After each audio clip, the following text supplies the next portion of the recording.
Watch what's approaching, the supreme moment. Reality striking closer than it seems, don't it? Go ahead, it's for the taking if you want it. If not, the dream dies and you'll be forever haunted. Then confront it. What's good? I figured this would be a pretty interesting video to try out because all of the monotype support units did get Dokkan Awakening, so just throwing all of them together on one team just to see how they would perform, I figured it would be a very fun and interesting way to kind of go about it. Now, it did have to be split between the two different types. Of course, we have the extreme and super type variations, so for this one, it'll be just the super type mono support team setup. So a lot of the skill sets, especially with the passive, are built in and shared amongst the group, so not really going to focus too much on there. But I do want to note that the leaders for the category or the team build here is the Transforming Trunks, because of course not all of the units share the same set of categories, so in order to get a decent boost all across the board, that's pretty much what's being done here. So again, I'm not going to cover the individual passive skills. It's all pretty much the similar mode. So if you look at them from a top side level, you're looking at the specific type key +3 plus an additional attack and defense by 50% for the whatever type super type key it is or super type it is, and then randomly changes key spheres of a certain type to whatever the respected key spheres are, and then attack and defense increase of 20% per key sphere obtained. So they pretty much all across the board have the same type of skill sets, but they do have different super attack abilities and status effects, so I do want to at least cover those. For the agility pawn unit, you're looking at the ability to cause supreme damage to enemy and also raise allies attack by 25% for 2 turns. In terms of the TN unit, you have the ability to cause supreme damage to enemy and also greatly lowers attack and defense. Of course, this guy pairs very, very well with the LR Goku and Frieza unit. The Kid Gohan unit causes supreme damage to enemy and raises attack and defense by 30% for 9 turns. So pretty nice little buff. I mean, you could essentially stack it if you wanted to because it is 9 turns. So, you know, it is a way to stack that up. The Kappa unit, similar, causes supreme damage to enemy and raises attack and defense by 30% for 9 turns as well.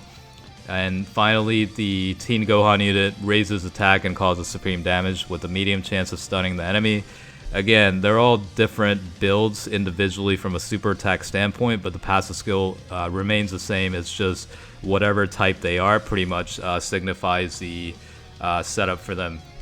So in terms of like the team itself, it's almost funny because each of them are pretty much fighting over who gets whatever key, and you know the key changing, you know, abilities on each rotation. It's more or less, you know, basically infighting in a way, so it's kind of funny in that regard. But in terms of like the individual rotations, you know, this was switched up, you know, every now and then. But I think in the beginning it was the Pan and Kid Gohan unit linked up because they do share a few of the links, you know, including looks like Saiyan Lineage, the Innocence, and Shattering the Limit. So it's a fair amount of attack boosting and key boosting links to where it kind of works itself out. Now the other variation, it kind of depends, right? Between the Kaba unit, Tien, and Gohan unit, it's almost like you can link up 2 of those out of the 3 and just kind of use one as an off rotation unit. But I think for the Tien and Gohan unit, Cold Judgment looks to be shared. Let's see what else is on here. Of course, Shattering the Limit is on there as well. I don't see any other links shared between them. In terms of the Super Saiyan Kaba unit, looks like Shattering the Limit is essentially, and then Prepare for Battle, and then Saiyan Lineage is the one that, you know, certainly shared amongst the group. So it's kind of a weird spot, right? They're not necessarily meant to be ran together. That's ultimately what it comes down to. But again, this is a nice little fun experiment to run and see how 120% leader setup on this team would work out for the rest of the units.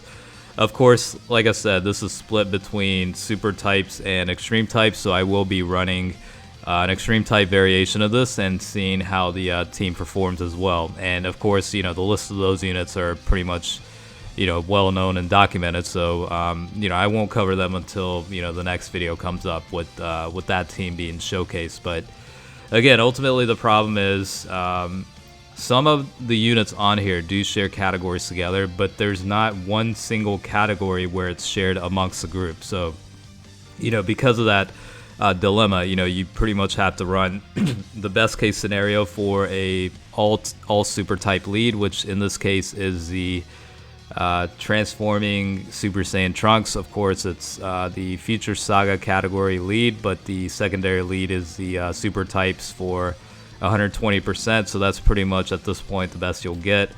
So that's pretty much the takeaway with that.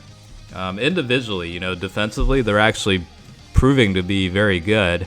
Especially given the fact that their attack and defense does increase by 20% for the key sphere obtained. So, of course, with that being said, their defensive abilities do become much, much better, even on a 120% lead. So, a little bit scaled down in terms of the event itself, where it is against the Android Cell Saga Extreme type units on the Infinite Dragon Ball History event. Of course, there's been plenty of other stages that have come out since then, and some of them are actually quite more difficult than this current one. But I figured with 120% setup, and given that all these guys are really just a 40% now 50% support units, it's a good enough testing ground to see how they would perform overall. But even with this setup, 1.4 million attack stats, depending on the amount of ki you obtain, with the additional attack ability, they're performing quite well. Gohan and Tien, depending on the ki as well,